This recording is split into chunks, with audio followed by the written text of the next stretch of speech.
수요일 새벽 예배 하나님 앞에 드리시겠습니다. 고마우신 하나님 아버지 감사합니다. 이 새벽에 또한 우리를 부르시고 하나님 오늘도 하나님의 백성으로 우리를 다듬어 가시는 하나님의 여신 가운데 우리가 있음을 고백합니다.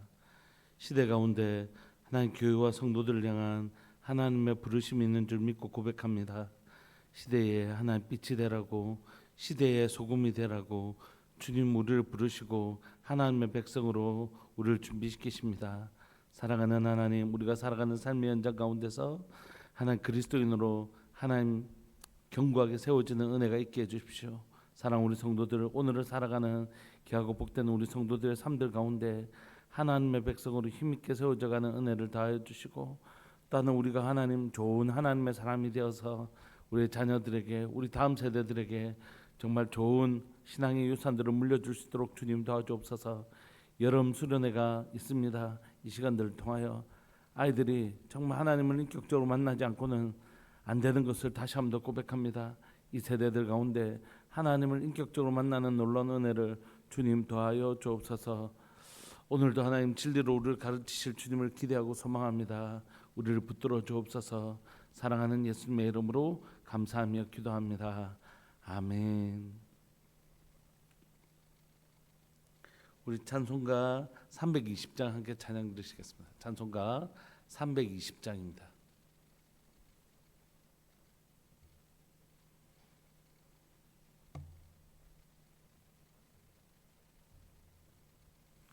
찬송가 320장. 나의 죄를 정케 하사 주의 일꾼 삼으신 구세주의 넓은 사랑 항상 찬송합니다.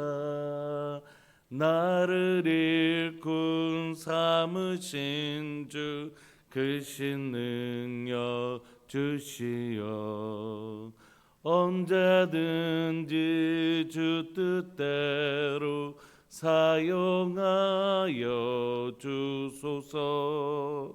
내게 부어 주시려고 은혜에 비하신 주 주의 은혜 채워주사 능력이 있게 하소서. 나를 일꾼 삼으신 주 크신 능력 주시고 언제든지 주 뜻대로 사용하여 주소서. 죄의 짐을 풀어주신 주의 능력 크도다.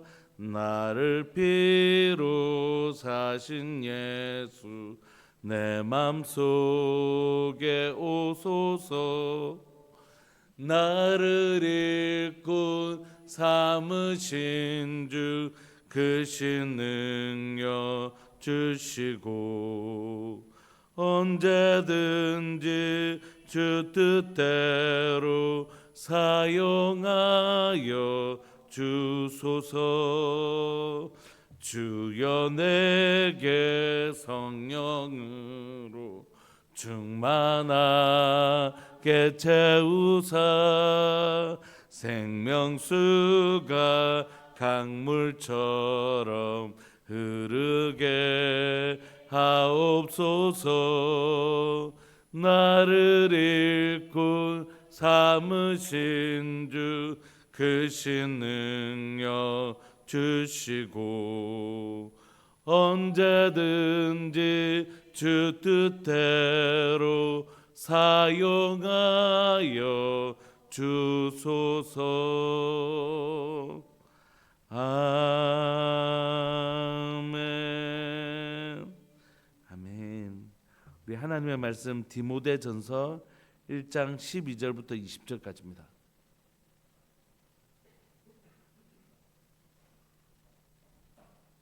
디모데전서 1장 12절부터 20절까지입니다.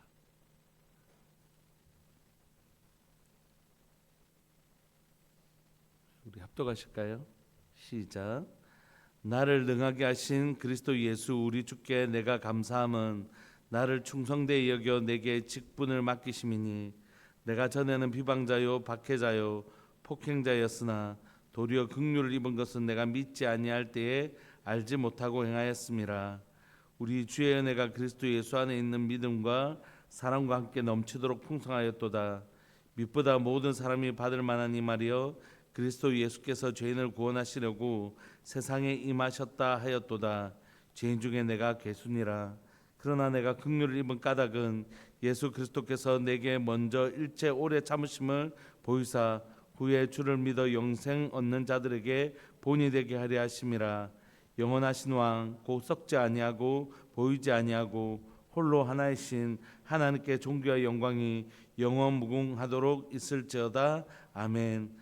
아들 디모데야, 내가 내게 이 교훈으로서 명하노니 전에 너를 지도한 예언을 따라 그것으로 선한 싸움을 싸우라. 믿음과 착한 양심을 가지라. 어떤 이들은 이 양심을 버렸고 그 믿음에 관하여는 파선하였느니라. 그 가운데 후메네오와 알렉산더가 있으니 내가 사단에게 내준 것은 그들로 훈계를 받아 신성을 모독하지 못하게 하려 함이라. 아멘. 우리는 지금 디모데전서를 살펴보고 있는데요.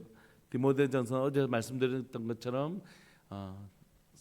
사도 바울이 자신의 인생 마지막 순간 이제 3차 전도여행을 마치고 로마에 2년 동안 투옥한 후에 다시 4차 전도여행을 마치고 이제 로마로 가는 길에 거기 가면 이제 2차 투옥이 되고 그러면 이제 순교를 당하거든요. 그러니까 이제 자신이 죽음을 앞둔, 물론 바로 죽음을 앞두고는 감옥에서 쓴 디모데 후서가 있지만 디모데 후서를 제외하고는 가장 후반에 쓴 부분이 디모데 전서입니다. 어제 사도 바울은 자신을 사도로 부르시고 그리고 자신이 이 선한 복음을 하나님의 바른 교훈을 전했던 것처럼 너도 이곳에서 바른 교훈을 전해라고 권면했던 사도 바울은 디모데에게 자신이 어떻게 하나님의 사도가 되었는지를 잠시 소개합니다. 우리가 요즘 계속해서 언약 배우고 있지만 하나님의 구속을 경험한 사람들의 분명한 특징은 뭐냐면 아무 소망 없는 자신이라는 거예요. 내가 내 자신을 향해서 소망이 없고 내가 또 다른 어떤 문제나 환경을 변화시킬 수 있는 힘도 없는 절대 무기력함을 경험하는 것입니다. 단순히 무기력한 것을 뛰어넘어 전적 부패하고 전적 타락한 자신을 발견하게 되는 거죠. 그게 복음의 시작입니다. 예수님을 전할 때에 그 사람에게서 복음이 언제 전해지고 언제 전해지지 않는가? 당신은 우리 모두는 하나님 앞에 죄인이고 당신도 죄인입니다 라는 부분에서 넘어가면 이 사람에게 복음이 전해집니다. 그럼 난 어떻게 해야 되냐? 자신이 죄인인 것을 깨달아지면 복음이 들어갑니다. 근데 복음이 안 들어가는 사람은 어디에서 걸립니까? 자신이 죄인인 게 내만큼만 살아라. 내가 얼마나 열심히 살았는지 당신이 알지 못하지 않냐? 당신이 만약에 내 삶을 봤다면 당신은 그렇게 말 못할 것이다. 우리가 그 사람의 삶이 최선을 다해서 살았다는 것에 대해서 부정하는 것이 아니라 그럼에도 불구하고 우리의 최선이 우리가 죄인 없는 삶을 살 수 있게 만드는 건 아니라는 것이죠. 그래서 복음은 뭐냐면 내 힘은 내가 얼마나 타락한 존재인지 내가 얼마나 무능한 존재인지를 깨닫는 것으로부터 시작되는 것입니다.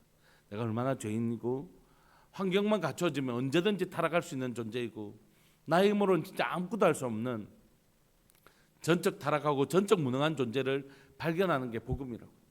근데 그런 나를 포기하지 않으시고 나를 찾아와셔서 또 언약 맺으시고 언약을 깨뜨리면 또 와서 언약을 맺어주시고 또 깨뜨리면 또 언약 맺어주시는 그 하나님의 포기하지 않는 사랑, 하나님의 그 포기하지 않는 사랑이 나를 여기에 있게 만들었습니다. 그게 이제 복음을 만난 사람들의 특징이죠. 그러니까 복음을 만난 사람들의 특징은 뭐냐면 자신의 죄악됨을 고백하는 것입니다. 자신의 죄악, 자신의 연약함, 자신의 무능함 이걸 정직하게 들여다볼 힘이 있는 사람들이라. 복음을 전하는데 왜 다른 사람들은 자신이 죄인인 것을 인정하지 않는가? 자신이 죄인인 것을 인정하면 자신의 인생이 무너져 버리니까요. 나는 그래도 내 나름대로 최선을 다해서 살아왔는데 내가 죄인인 것을 인정하는 순간 내 삶은 무너지니까 그거 인정 못하는 것이. 그런데 예수 그리스도를 믿으면 이런 나를 거룩게 해주신, 의롭게 해주신 주님이 계시잖아요. 그러니까 그게 인정이 되는 거예요. 내가 무능하다는 거, 내가 최선을 다 살았다 하더라도 그게 죄악된 삶이었다는 게 인정이 되는 것이거든요. 그런 삶이 인정이 되고 나면 이런 나를 아무 소망 없었던 말기 암환자 같은 이 인생을 찾아와 주셔서 내게 소망되어 주시고 구원이 되어 주시고 다시 언약을 맺어 주시고 하나님의 백성, 하나님의 자녀가 되어 주신 그 하나님의 정말 끊임없는 그 사랑, 끊어낼 수 없는 그 사랑을 만난 사람들의 특징은 뭐냐면 나는 원래 이런 사람이었습니다. 하나님의 놀라운 사랑이 나를 이렇게 변화시켰습니다. 그리고 내가 할 수 있는 고백은 나는 죄인 중에 괴수이고 내가 노래할 것은 우리 주의 열심이십니다. 우리 주님의 사랑이십니다. 이게 모든 사람의 고백이거든요. 사도 바울의 이 놀라운 고백이 여기에 담겨져 있습니다. 복음을 만난 자의 그 놀라운 감격이. 근데 여러분 생각해 보십시오. 사도 바울은 지금 예수님 믿은 지 이제 한 1년 된 사람입니까? 아니에요. 다메섹에서 예수님을 믿고 지금 자신의 인생의 마지막 순간을 걸어가는 순간이라고요. 다시 말하면 목회자로서 이제 막 은퇴하기 직전이라고요. 순교하기 직전이라고요. 근데 그때 있는 사도 바울이 뭐라고 고백하냐면 이 고백을 하고 있는 것이 나는 죄인이었고 나는 죄인이고 이런 죄인된 나를 찾아와 주셨고 이 감격이 언제요? 죽기 전까지라도 이 사도 바울의 가슴 속에 있었다는 것이에요. 나는 진짜 죄인이고 이런 나를 사랑해 주신 하나님의 놀라운 사랑과 내 평생에 노래할 노래는 우리 주님밖에 없다라고. 이 첫사랑에 대한 감격이 사도 바울의 가슴 속에 식지 않고 순교당하기 바로 직전의 순간까지도 있었다는 것이. 우리가 그 사도 바울의 변하지 않는 하나님에 대한 사랑, 자신의 어떤 존재였는지 깨닫고 살아갔던 그 사랑 좀 살펴보려고 합니다. 12절에 보시면 사도 바울은 내가 사도 되었지만 내가 사도 된 건 내가 진짜 잘나서 그렇게 된 게 진짜 아닙니다. 이렇게 고백해요. 나를 능하게 하신 그리스도 예수 우리 주께 내가 감사함은 나 같은 자를 이 직분을 주셔서 된 것이지 내 같은 자를 내가 이렇게 지금 사도라는 직분을 받은 건 지가 무슨 예수님의 12 제자도 아니면서 사도냐 하는 사람들이 있겠지만 사도 바울은 자신의 사도성을 막 자랑하려고 하는 게 아닙니다. 내가 전한 복음이 진짜라는 걸 얘기하기 위해서 자신이 사도라는 걸 얘기하면서 내가 사도된 건 내가 잘나서 그렇게 된 것이 아닙니다. 나를 능하게 하신 그리스도 예수 우리 주께 감사함은 내가 사도로서 이 사역을 할 수 있었던 힘은 내게 매번 능력 주시는 자 안에서 내가 능치 못할 일이 없는데 매번 나를 능하게 하신 예수 그리스도로 말미암아 내가 사도가 된 것입니다. 하나님께서 나를 너 사도하자라고 나를 부르시고 그런 사도로 나를 부르셔서 어떻게 해요? 나를 이 사도 직분을 감당할 수 있도록 능하게 해주셨다는 것이. 그러니까 여러분 여기에서 누구든지 얘는 뭐 너무 이것에 대해 탁월해, 너무 잘하겠어 이렇게 해서 하나님이 뽑으신 사람이 하나도 없다는 것이. 우리의 구원의 때는 어떻게 돼 있다고요? 우리가 아직 죄인 되었을 때에 그리스도께서 우리를 위하여 죽으심으로 하나님께서 우리에 대한 자기 사랑을 확정하실 것이라고요. 우리가 뭔가 잘나서 우리 가운데 무슨 재능이 있어서 우리 가운데 무슨 선한 것이 있어서 하나님 우리를 구원하신 것도 아니고 하나님 우리를 직분자로 삼으실 때 베드로 이거 굉장한 재능이 있는데 사람들이 어부라서 몰라서 그렇지 저 베드로 안에 진짜 놀라운 재능이 있어 이렇게 해서 뽑으신 게 아니라는 것이. 저 무능함 안에 하나님이 그냥 저 사람을 쓰기로 결정하신 저 사람을 그렇게 뽑아주신 하나님의 일방적 선택이었다는 것이. 구원만 그런 것이 아니라 직분도요. 제가 목회자 된 건 제가 잘나서 그런 게 아니라고요. 하나님께서 내가 너를 직분을 주겠다는 것이에요. 네게 직분을 맡기겠다는 것이에요. 그리고 그 직분을 주고 내가 그 직분을 감당할 수 있는 능력도 주겠다는 것이에요. 여기에 나를 충성되이 여겨 이건 내가 충성됐기 때문에 하나님 나 뽑으셨구나 그런 뜻이 아니에요. 충성되이 여겨라는 뜻은 뭐냐면 직분을 주신다는 것이에요. 충성되이 여겨 직분을 주셨다는 뜻은 뭐냐면 충성이란 것이 조건이 되어서 직분을 주셨다는 게 아니라 하나님께서 나를 직분을 주신 건 이 일을 감당하게 하신다는 뜻이, 충성스럽게 감당할 수 있도록 하나님 내게 허락하셨다는 뜻이. 그러므로 여러분 우리 가운데 우리의 어떠함 때문에 재능 있어, 열심히 할 것 같아, 이렇게 해서 주신 게 아니라고요. 사도 바울이 충성되이 여겨 직분 주셨습니까? 아니요. 사도 바울은 예수님 핍박하고 예수님 믿는 자들을 잡아 죽이는 사람이었다고요. 그러니까 충성스럽게 하는 거 보니까 충성스러워서 직분을 주신 게 아니라고요. 여러분. 직분을 주신 것 자체가 나를 충성스럽게 하나님 앞에 섬기라고 주셨구나, 이런 뜻이라고요. 그러면 여러분, 하나님은 아무 소망 없는 우리에게 직분을 주시고 그것을 감당할 수 있는 우리에게 능력도 주시는 것입니다. 단순히 우리가 직분이라는 게 목사, 장로 이런 걸 떠나서 우리가 신앙생활하면서 하나님 앞에 살아가는 사람으로 나를 이렇게 부르셨구나. 예를 들면 청소하는 일, 이게 아무것도 아니에요. 직분이 없잖아요. 이거는 직분을 주시는 게 아니잖아요. 근데 또 교회 청소하는 일을 하면서 하나님께서 이런 재능을 내게 주셨네, 이런 것들을 경험하게 하는 것이라고. 하나님께서 나 같은 자를 불러주셔서 이 사람들이 이렇게 섬기라고 하시면서 이런 재능도 주셔서 이 일을 감당하게 해주시는구나. 저는 말을 잘하는 편입니다. 말을 잘하는 편인데 그게 어떤 은혜가 있냐면, 하나님 앞에 복음을 전하거나 사람들을 상담할 때에 하나님께서 나에게 너 목사하자 해놓고 나에게 사람들에게 말로 도울 수 있도록 말로 도울 수 있는 은혜를 내게 주셨구나. 여러분들이 하나님 한 분 한 분들에게 하나님이 재능도 주시고 능력도 주셨을 거예요. 왜 주셨을까요? 그 직분 잘 감당하라고. 너 그 직분 잘 감당했으면 좋겠어 라고 우리를 불러주시고, 우리 같은 자를 하나님 불러주시고 우리에게 능력 주셔서 그 직분 잘 감당하라고 주신 것이라고요. 사도 바울이 고백하잖아요. 이건 내가 한 게 하나도 없습니다. 나는 전에는 어떤 사람이었냐면 비방자였습니다. 누구를 비방했을까요? 예수 그리스도를 비방했겠죠. 박해자요, 예수님을 박해하고 예수님 믿는 자들을 박해하는 자였고 폭행하는 그런 사람이었습니다. 여러분, 이게 사도로 평생을 살았던 사람이 하기 쉬운 고백이었을까요? 여러분들의 죄악을 여기에서 나와서 다 끄집어내라고 많은 사람들 앞에서 자신의 부족한 점을 다 얘기하라고 하면 이게 쉬운 일이 아니라는 것이.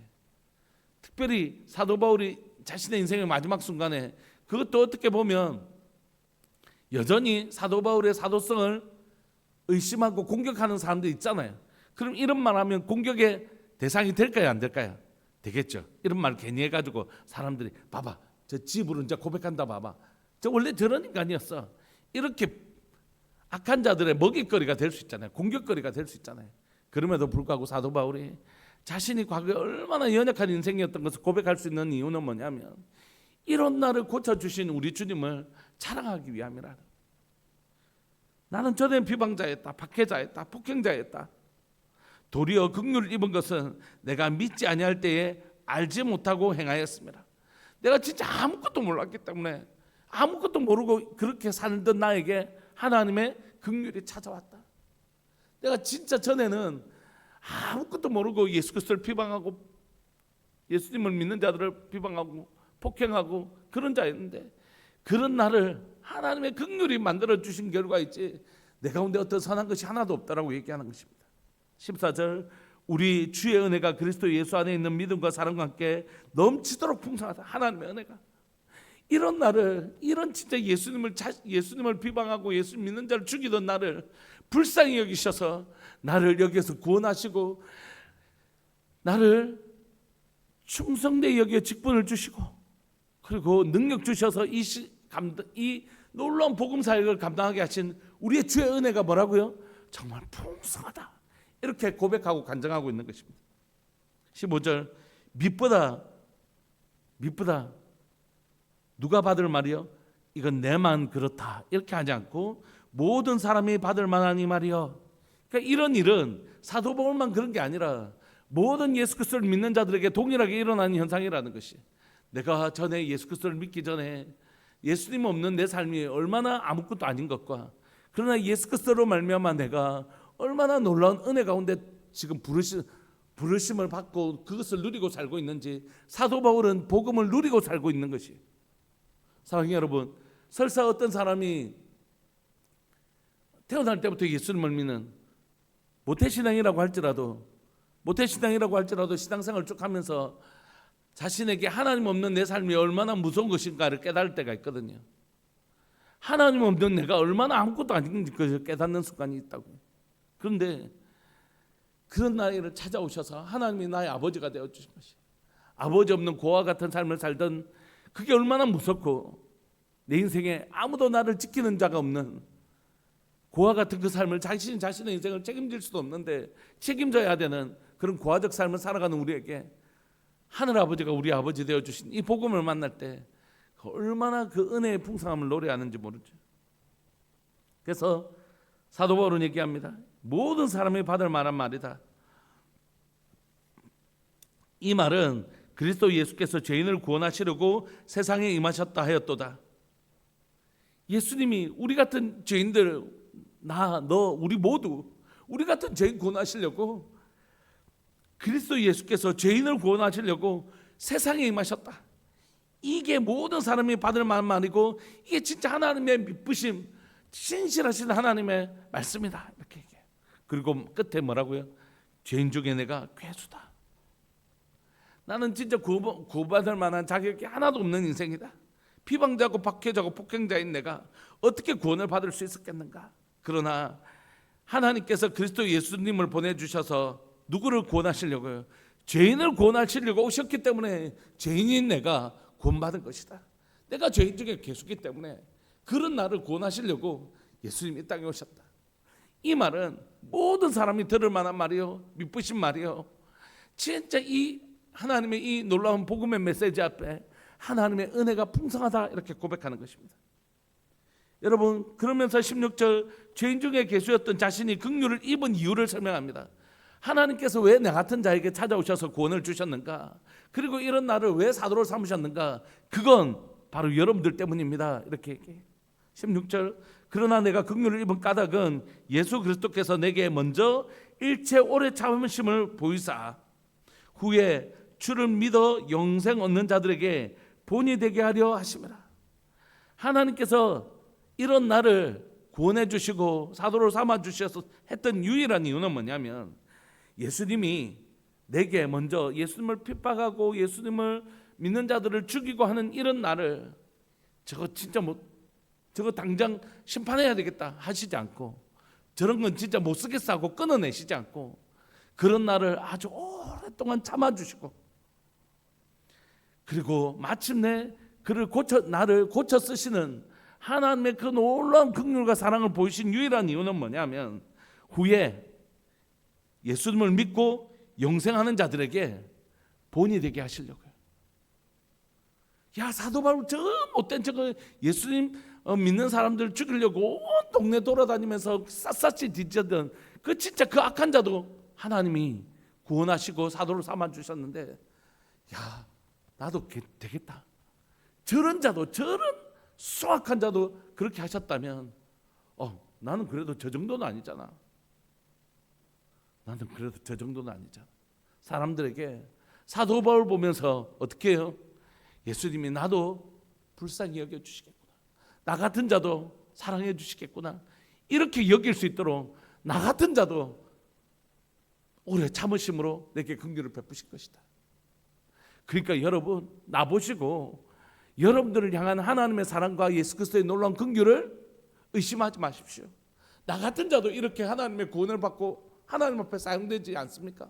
그러니까 여러분들을 향한 하나님의 긍휼과 자비와 사랑과 그 기대하심을 절대 의심하지 마십시오. 나보고 용기 얻으십시오, 이렇게 얘기하고 있는 것입니다. 17절, 영원하신 왕 곧 썩지 아니하시고 보이지 아니하고 홀로 하나이신 하나님께 존귀와 영광이 영원하도록 영원 무궁토록 있을지어다. 아멘. 그러니까 거의 평생에 노래하고 싶은 노래는 뭐냐면, 사랑하는 이런 소망 없는 나를 진짜 오랫동안 참으시고 견뎌주시고 나를 다듬어 주시고 나를 긍휼히 여겨주사 하나님의 사람으로 삼아주시고 이런 소망 없는 썩은 나무 짝대기 같은 인생을 쓰셔서 그곳에 하나님의 아름다운 작품으로 빚어가신 그 하나님을 자랑하는 것 외에 나는 다른 자랑이 없다는 것이. 여러분 지나가다가 나무에서 떨어진 지 아주 오래된 썩어버린 가지 하나가 있는 것이 그곳에서 꽃이 피겠습니까? 열매가 맺히겠습니까? 아무 소망 없는 그 나무 짝대기 좀 있으면 썩어져서 없어질 너덜너덜한 걸 들고 와서 어떤 놀라운 장인이 그곳에 아름다운 작품을 만들어낸 것이 그게 바로 우리 아닙니까? 소망 없는 우리에게 찾아오셔서 우리를 하나님의 걸작품으로 만들어내신 봐 내가 그래도 좋은 나무였기 때문에 이 정도 때 이렇게 자랑할 사람은 아무도 없죠. 자랑할 분은 오직 이런 나를 사용해 주신 내 하나님만을 우리 하나님만을 자랑할 뿐인 것이.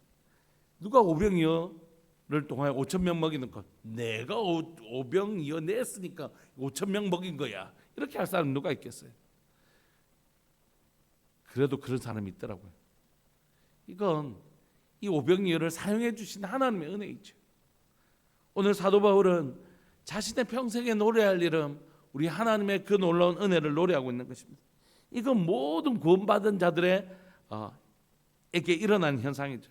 사랑하는 여러분 12절부터 17절까지는 하나님의 소망의 복음 하나님의 그 놀라운 복음을 경험한 자들이 일어나는 현상입니다.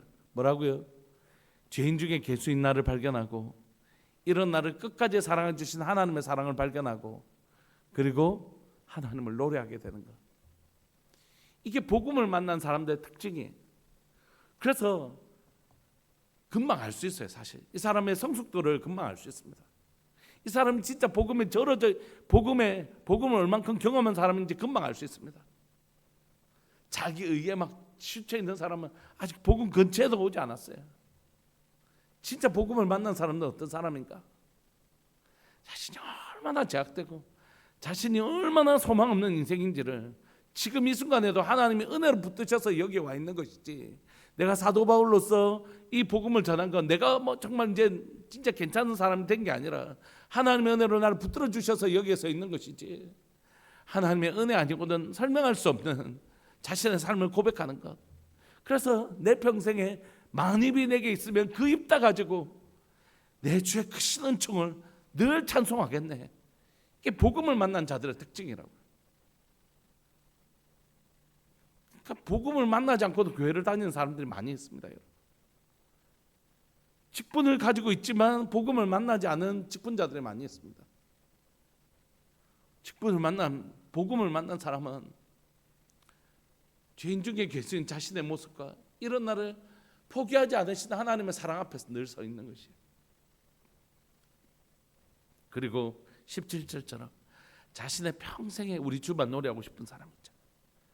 이런 사도 바울이 자신의 삶을 고백하고 나서 디모데에게 이렇게 얘기하는 것입니다. 아들 디모데야, 여러분 우리가 앞에서 여러분 11절까지 해서 누구를 발견했냐면 다른 교훈을 얘기하는 사람을 봤잖아요. 다른 교훈은 어떤 사람들이었습니까? 막 족보, 이상한 족보와 신화를 가지고 와서 내가 말이야 뭐 누구의 몇 대 손인데 우리 집에 하나님께서 이런 꿈을 주셔가지고 막 신비로운 일이 일어나가고 우리가 얼마나 특별한 사람인 줄 알아? 이런 건 다 복음이 아니라고 그랬지. 이건 다른 교훈을 가진 자들이라는 거지. 자기를 자랑하는 것, 자기를 내세우는 건 다른 복음이라고 얘기했지. 다른 교훈이라고 얘기했지. 사도 바울은 디모데에게 그런 자들이 막 에베소에서 막 나왔어요. 그건 다른 교훈이다. 그건 절대 하나님의 복음이 아니다. 하나님의 복음의 색깔은 그런 색깔이 아니라는 것이. 그러면서 자신의 이야기를 한 거예요. 복음은 원래 이런 색깔이라고. 여러분 잘 보십시오. 그냥 아이고 막 교회 다니니까 다 천국 가겠지 뭐 이런 생각하지 마시고 나는 지금 앞에서 등장하고 있는 1장 1절부터 17절 사이에 등장하고 있는 다른 교훈을 색깔을 가지고 있는지 아니면 오늘 12절부터 17절까지 2장에 나타나 있는 1장 12절에서 17절에 나타나 있는 이 복음의 색깔이 내 삶 가운데 있는지를 반드시 점검하셔야 돼요. 어떤 사람하고 대화하면 1시간 내내 자기 자랑해. 은근히 막 내가 뭐도 했고 내가 뭐도 했고. 듣고 나면 자기 자랑 말고 생각나는 게 없어요. 근데 어떤 분하고 얘기하면 자신의 삶에 일하고 계시는 하나님을 소개해요. 그러니까 그분하고 이야기하면 하나님에 대한 알미 증거예요. 맞아 우리 하나님 그러신 분이시지. 복음의 색깔이 다르다고요. 복음은. 그러니까 아무리 교회 오래 다니고 뭐 이래도 대화하면 목장 모임에서 우리가 대화하고 막 이렇게 하다 보면 대화하는 내내 자기 자랑, 자기가 뭘 했고 내가 뭐 했고 과거에 뭐 했고 이거는 여기 안에 복음이 없는 것입니다. 여러분. 복음은 진짜 자신이 죄인 중에 개수인 게 발견되어지고 삐답해 보니까 이불로 그렇게 말하려고 하는 게 아니라 진짜 이런 나를 여기까지 끌고 오신 하나님의 여신과 성실을 노래하게 되고 자랑하게 되는 것, 이게 진짜 복음의 색깔이라고요. 사도 바울은 영적인 아들 디모데에게 내가 내게 이 교훈으로 명하노니 전에 너를 지도한 예언을 따라 그것으로 선한 싸움을 싸우라. 너의 지도한 예언이라는 거 막 뭐 네가 만든 나중에 무슨 일이 일어날 거고 이런 예언이 아니라 하나님의 말씀을 가르치는 것이. 내가 전에 지도한 하나님의 말씀을 따라서 네 그 말씀 딱 붙들고 진리가 뭔지 선명하게 기억하고, 이 다른 얘기하면 저거는 진리가 아니구나, 이게 참된 진리지, 진리 딱 붙들고 선한 싸움 싸우라는 거예요. 선한 싸움 뭡니까? 진리를 지켜내는 싸움이에요. 내 마음에 들어오지 못하도록 하고 우리 공동체 안에 그런 거짓된 것들이 들어오지 못하게 하는 것이죠. 19절 믿음과 착한 양심을 가지라. 어떤 이들은 이 양심을 버렸고 그 믿음에 관해서 파선했다는 것이. 여러분 교회 다닌다고 다 예수 믿고 그런 게 아니에요. 성경은 양과 염소가 있다고 우리에게 두렵고 떨림으로 얘기한다고요. 20절에 그 가운데 후메네오와 알렉산더가 있으니 내가 사단에게 내준 것은 그들로 훈계를 받아 신성을 모독하지 못하게 하려 함이라. 여기에서 사단에게 내줬다는 뜻은 뭐냐면 출교했다는 뜻입니다. 교회에서 이 사람 출교시켰다는 것이. 이 너무 악함이 있어서 권면해도 안 됐겠죠. 그래서 결국 사도 바울이 이 에베소에서 이 사람들을 출교시켰다는 것이. 그렇게 이게 사도 바울이 얼마나 복음으로 이 공동체를 지켜내려고 했던 그 사람을 이 사람이 그 공동체의 일원이었잖아요. 그러면서 그 사람을 끊어내면서까지 사도 바울이 하려고 했던 건 뭡니까? 디모데에게 얘기했던 거예요. 이 공동체를 선한 싸움을 싸웠던 것이. 선한 싸움을 싸운 결과가 뭐냐면 후메네오와 알렉산더 같은 사람을 끊어낸 것입니다. 이 공동체를 뭘로요? 하나님의 바른 교훈으로 지켜내려고요. 이들이 더 이상 공동체 안에 하나님을 비방하고 악한 것들을 하지 못하도록 이 공동체를 지켜내기 위해서 사도 바울이 그렇게 한 것이죠. 사랑하는 여러분, 말씀을 마무리하면서 우리 말씀 붙드시고 기도합시다. 우리가 바른 교훈 앞에 서야 됩니다. 우리가 바른 복음 앞에 서야 돼요. 교회를 지금 다닌 지가 얼마나 되고 신앙생활을 얼마나 됐는데 아직도 복음이 희미하고 복음이 뭔지 깨닫지도 못하고 그냥 우리가 신앙생활하는 사람들이 얼마나 많은지 모릅니다. 사실 교회만 왔다 갔다 하고 뭐 교회 열심히 충성하고 봉사하고 이게 막 신앙생활의 전부인 줄 알고 그렇게 사는 사람들이 얼마나 많은지 모릅니다. 신앙은 뭐냐면 내가 어떤 존재이고 하나님이 어떠신 분이시고 그분이 내게 행하신 이 아름다운 일들이 어떤 것인지 아는 것이, 그리고 그 결과물로 나타나는 게 그 충성이고 봉사할 수 있죠. 너무너무 감사하니까 하나님 내가 할 수 있는 것이 이것밖에 없지만 이것으로라도 내게 베푸신 그 구원의 은총을 노래하고 자랑하고 주님을 기쁘시게 해드리고 싶습니다. 이건 구원에 대한 반응일 뿐이라고요. 그 반응이 너무 귀한 일이지만 복음은 우리 주님을 만난 것이라고요. 우리 함께 기도합시다.